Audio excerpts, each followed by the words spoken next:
ओम शांति।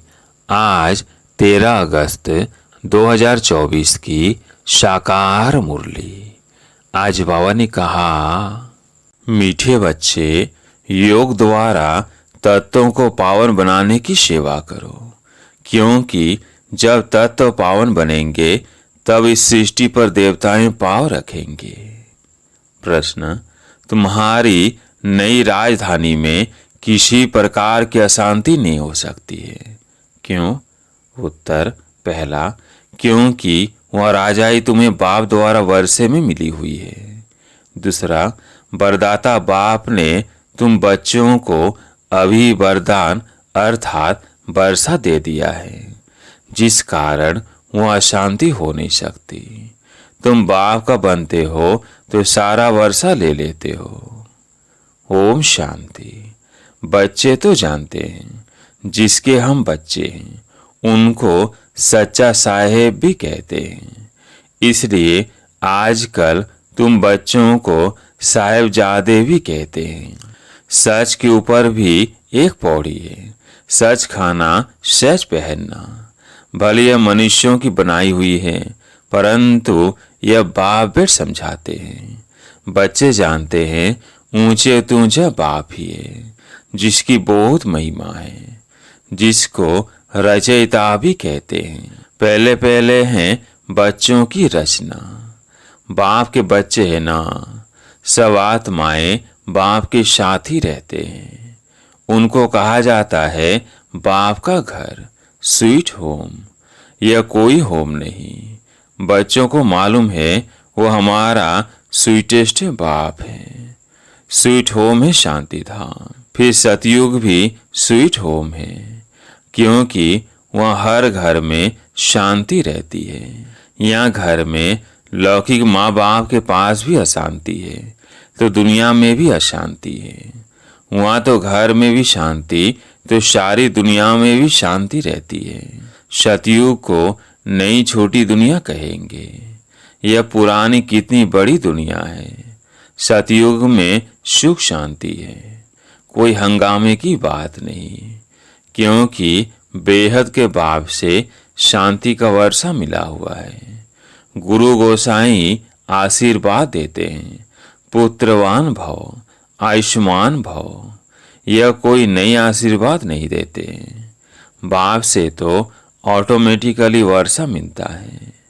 अब बाप ने तुम बच्चों को स्मृति दिलाई है, जिस पारलौकिक बाप को भक्ति मार्ग में सभी धर्म वाले याद करते हैं। जब दुख की दुनिया होती है, यह है ही पतित पुरानी दुनिया। नई दुनिया में सुख होता है, अशांति का नाम नहीं। अभी तुम बच्चों को तो पवित्र गुणवान बनना है, नहीं तो बहुत सजाएं खानी पड़ेगी। बाप के साथ साथ धर्मराज भी है, हिसाब किताब चुकतू कराने वाला। ट्रिब्यूनल बैठती है ना, पापों की सजाएं तो जरूर मिलनी है। जो अच्छी रीति मेहनत करते हैं वह थोड़ी सजा खाएंगे। पाप की सजा मिलती है, जिसको कर्म भोग भी कहा जाता है। यह तो रावण का पराया राज्य है, इसमें अपार दुख है। राम राज्य में अपार सुख होते हैं। तुम समझाते तो बहुतों को हो, फिर कोई झट समझ जाते हैं और कोई देर से समझते हैं। कम समझते हैं तो समझो इसने भक्ति देरी से की है। जिसने शुरू से भक्ति की है वो ज्ञान को भी जल्दी समझ लेंगे, क्योंकि उनको आगे नंबर में जाना है। तुम जानते हो हम आत्माएं स्वीट होम से यहाँ आई है। साइलेंस मूवी टॉकी है ना। बच्चे ध्यान में जाते हैं तो सुनाते हैं कि वहाँ मूवी चलती है। उनका कोई ज्ञान मार्ग से ताल्लुक नहीं। मुख्य बात है अपने को आत्मा समझ बाप को याद करो, बस, और कोई बात नहीं। बाप निराकार, बच्चे भी यानी आत्मा भी इस शरीर में निराकार है, और कोई बात ही नहीं उठती। आत्मा का लव तो एक परमपिता परमात्मा के साथ ही है। शरीर तो सब पतित है, तो पति शरीर से लव हो न सके। आत्मा भल पावन बन जाती है, परंतु शरीर तो पतित है। पति दुनिया में शरीर पावन बनता ही नहीं। आत्मा को तो पावन यहाँ बनना है, तब इन पुराने शरीरों का विनाश होगा। आत्मा तो अविनाशी है। आत्मा का काम है बेहद के बाप को याद कर पावन बनना। आत्मा पवित्र है तो शरीर भी पवित्र चाहिए। वो मिलेगा नई दुनिया में। आत्मा भल पावन बन जाए। आत्मा को एक परम पिता परमात्मा के साथ ही योग लगाना है। बस इस पति शरीर को तो टच भी नहीं करना है। ये आत्माओं से बाप बात करते हैं। समझने की बातें है ना। सतयुग से लेकर कलयुग तक शरीरों के साथ लटके हो। भल वहाँ आत्मा और शरीर दोनों पवित्र हैं। वहाँ विकार में जाते नहीं, जिससे शरीर या आत्मा विकारी बने। बल्लवाचारी भी होते हैं, टच करने नहीं देते। तुम जानते हो उन्हों की आत्मा कोई निर्विकारी पवित्र नहीं होती। वह एक बल्लवाचारी पंथ है जो अपने को ऊंच कुल वाले समझते हैं। शरीर को भी टच करने नहीं देते। यह नहीं समझते कि हम विकारी अपवित्र हैं। शरीर तो भ्रष्टाचार से पैदा हुआ है। यह बातें बाप आकर समझाते हैं। आत्मा पावन बनती जाती है तो फिर शरीर भी बदली करना पड़े। पावन शरीर तो तब बने जब 5 तत्व भी पावन बन जाए। सतयुग में तत्व भी पवित्र होते हैं, तब शरीर भी पवित्र बनते हैं। देवताएं पति शरीर में, पति धरनी पर पैर नहीं रखते हैं। उनकी आत्मा और शरीर दोनों पवित्र पावन होते हैं, इसलिए वह सतयुग में ही पैर धरते हैं। यह पति दुनिया। आत्मा पारलौकिक बाप परमात्मा को याद करती है। एक है शारीरिक बाप और एक है अशरीरी बाप। अशरीरी बाप को याद करते हैं क्योंकि उनसे ऐसा सुख का वर्षा जरूर मिला है, तो याद करने बिगर रह नहीं सकते। भल इस समय तमो प्रधान बने हैं तो भी उस बाप को जरूर याद करते हैं, परंतु यह फिर उल्टी शिक्षा मिलती है कि ईश्वर सर्वव्यापी है। फिर इस बात में भी मूंझ पड़ते हैं कि मनुष्य मनुष्य बनता है। यह सब भूले बाप आकर समझाते हैं। बाप एक ही मन मनाभाव का मंत्र देते हैं, उनका भी अर्थ चाहिए। अपने को आत्मा समझ बाप को याद करो। बस यही धुन लगी रहे जिससे तुम पावन बन सकेंगे। देवताएं पवित्र हैं, अब बाप आकर फिर से ऐसा पवित्र बनाते हैं। सामने एम ऑब्जेक्ट रख देते हैं जो बुत यानी मूर्ति बनाने वाले होते हैं। मनुष्य की सूरत देख झड़ उनका बुत बना देते हैं, जैसे कि वो जीता जागता सामने बैठा है। वह तो जड़ बूत हो जाते हैं। यहाँ बाप तुमको कहते हैं तुमको ऐसा चैतन्य लक्ष्मी नारायण बनना है। कैसे बनेंगे? मनुष्य देवता तुम इस पढ़ाई और प्यूरिटी से बनेंगे। ये स्कूल है ही मनुष्य देवता बनने का। वह जो भूत आदि बनाते हैं उसको आर्ट कहा जाता है। हूबहू वही शकल आदि बनाते हैं। इसमें हूबहू की तो बात ही नहीं। यह तो जड़ चित्र है। वहां तो तुम नेचुरल चैतन्य बनेंगे ना। 5 तत्वों का चैतन्य शरीर होगा। यह तो जड़ चित्र मनुष्यों का बनाया हुआ है। हूबहू तो हो न सके, क्योंकि देवताओं का फोटो तो निकल न सके। ध्यान में भल साक्षात्कार करते हैं, परंतु फोटो निकल न सके। कहेंगे हमने ऐसा दीदार किया। चित्र तो न खुद न कोई और बना सके। खुद ऐसा तब बनेंगे जब बाप से नॉलेज लेकर पूरी करेंगे, तब हूबहू कल पहले मिसल बनेंगे। यह कैसा कुदरती वंडरफुल ड्रामा है। बाप बेट यह कुदरती बातें समझाते हैं। मनुष्यों को तो यह बातें ख्याल में भी नहीं रहती है। उन्हों के आगे जाकर माथा टेकते हैं, समझते हैं यह राज करके गए हैं, परंतु कब यह पता नहीं है। फिर कब आएंगे वह क्या करेंगे कुछ पता नहीं। तुम जानते हो सूर्यवंशी चंद्रवंशी जो होकर गए हैं वो हूबहू फिर से बनेंगे जरूर। इस नॉलेज से वंडर है ना। तो अब बाप समझाते हैं ऐसा पुरुषार्थ करने से तुम सो देवता बनेंगे। एक्टिविटी वही चलेगी जो सतयुग त्रेता में चली है। कितना वंडरफुल ज्ञान है। यह बुद्धि में ठहरे भी तब जब दिल की सफाई हो। सबकी बुद्धि में यह बातें ठहर न सके। मेहनत चाहिए।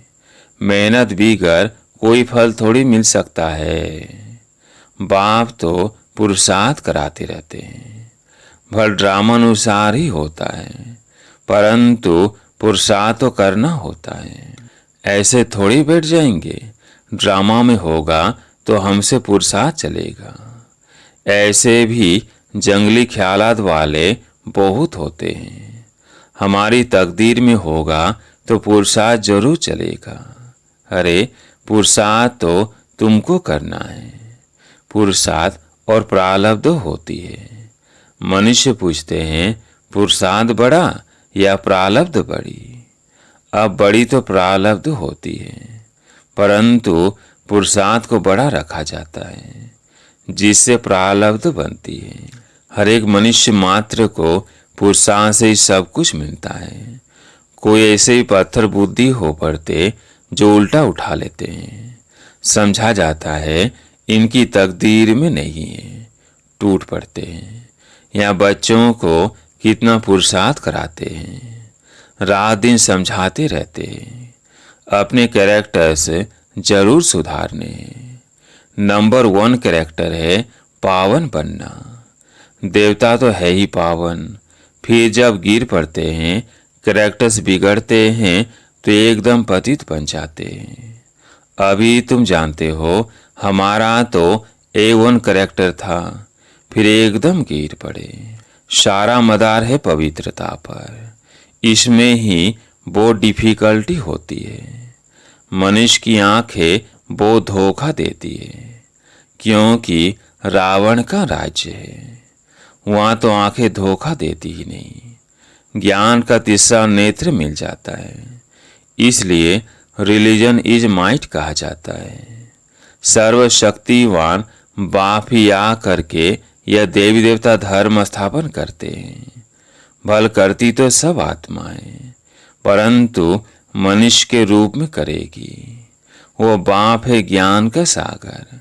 देवताओं से इनकी महिमा बिल्कुल अलग है। तैसे बाप को क्यों नहीं याद करेंगे।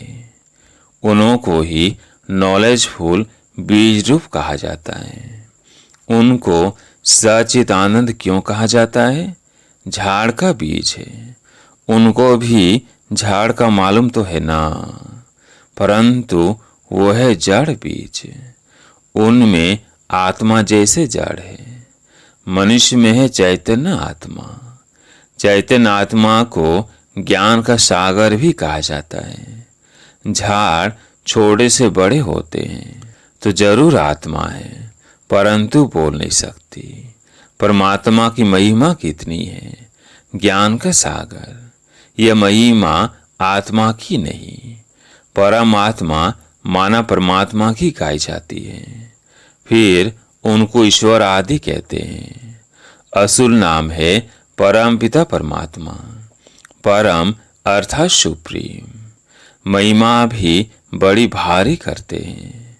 अभी दिन प्रतिदिन महिमा भी कम होती है, क्योंकि पहले बुद्धि सतो थी, फिर रजो तमो प्रधान बन जाती है। ये सब बातें बाप आकर समझाते हैं। मैं हर 5,000 वर्ष बाद आकर पुरानी दुनिया को नई दुनिया बनाता हूँ। गायन भी है ना, सतयुग आदि है भी सत्य, होशी भी सत्य। कोई पौड़ी अच्छी बनाई हुई है, क्योंकि वह तो फिर भी इतने पतित नहीं है। पीछे आने वाले इतने पतित नहीं होते। भारतवासी बहुत सतो प्रधान थे, वही फिर बहुत जन्मों के अंत में तमो प्रधान बने हैं। और धर्म स्थापकों के लिए ऐसे नहीं कहेंगे। वह न इतना सतो प्रधान बनते, न इतना तमो प्रधान बनना है। न बहुत सुख देखा है, न बहुत दुख देखेंगे।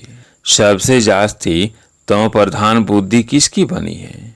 जो पहले पहले देवता थे, वही सब धर्मों से जास्ती गिरे हैं। भल भारत की महिमा करते हैं, क्योंकि बहुत पुराना है। विचार किया जाए तो इस समय भारत बहुत गिरा हुआ है। उत्थान और पतन भारत का ही है, अर्थात देवी देवताओं का है। यह बुद्धि से काम लेना है। हमने सुख भी बहुत देखे हैं, जब सतो प्रधान थे। फिर दुख भी बहुत देखे हैं, क्योंकि तमो प्रधान है। मुख्य है ही 4 धर्म, डेटिज्म, इस्लामिज्म, बुद्धिज्म और क्रिश्चियनिज्म। बाकी इनसे वृद्धि होती गई है। इन भारतवासियों को तो पता ही नहीं पड़ता कि हम किस धर्म के हैं। धर्म का मालूम न होने कारण धर्म ही छोड़ देते हैं। वास्तव में सबसे मुख्य धर्म है यह, परंतु अपने धर्म को भूल गए हैं। जो समझो सियाने हैं वो समझते हैं। इन्हों को अपने धर्म में ईमान यानी विश्वास नहीं है। नहीं तो भारत क्या था, अभी क्या बना है। बाबर समझाते हैं, बच्चे तुम क्या थे। सारी हिस्ट्री पर समझाते हैं, तुम देवता थे, आधा कल्प राज्य किया, फिर आधा कल्प के बाद रावण राज्य में तुम धर्म भ्रष्ट कर्म भ्रष्ट बन गए। अभी भी तुम देवी संप्रदाय के बन रहे हो। भगवानुवाच, बाप कल्प कल्प तुम बच्चों को ही समझाकर ईश्वरीय संप्रदाय बनाते हैं। अच्छा, मीठे मीठे सिकिलदे बच्चों प्रति माता पिता बाप दादा का याद प्यार और गुड मॉर्निंग। रूहानी बाप की रूहानी बच्चों को नमस्ते। हम रूहानी बच्चों की रूहानी बाप दादा को याद प्यार गुड मॉर्निंग नमस्ते नमस्ते। धारणा के लिए मुख्य सार। पहला पॉइंट है, अपने दिल की सफाई से बाप के वंडरफुल ज्ञान को जीवन में धारण करना है। पुरुषार्थ से ऊंच प्रारब्ध बनानी है। ड्रामा कहकर ठहर नहीं जाना है। दूसरा पॉइंट है, रावण राज्य में क्रिमिनल आंखों के धोखे से बचने के लिए ज्ञान के तीसरे नेत्र से देखने का अभ्यास करना है। पवित्रता जो नंबर 1 कैरेक्टर है, उसे ही धारण करना है। आज प्यारे मीठे बाबा का वरदान। ब्राह्मण जन्म की जन्म पत्री को जान, सदा खुशी में रहने वाले श्रेष्ठ भाग्यवान भव। ब्राह्मण जन्म की जन्म पत्री को जान, सदा खुशी में रहने वाले श्रेष्ठ भाग्यवान भव। ब्राह्मण जीवन नया जीवन है। ब्राह्मण आदि में देवी देवता है और अभी भी के हैं। ब्राह्मणों की जन्म पत्री में तीनों ही काल अच्छे से अच्छा है। जो हुआ वह भी अच्छा, और जो हो रहा है वो और अच्छा, और जो होने वाला है वो बहुत बहुत अच्छा। ब्राह्मण जीवन की जन्म पत्री सदा ही अच्छी है, गारंटी है। तो सदा इसी खुशी में रहो कि स्वयं भाग्य विधाता बाप ने भाग्य की श्रेष्ठ रेखा खींच दी, अपना बना लिया। स्लोगन: एक रस स्थिति का अनुभव करना है तो एक भाव से सर्व संबंधों का रस लो। एक रस स्थिति का अनुभव करना है तो एक भाव से सर्व संबंधों का रस लो। अच्छा, ओम शांति।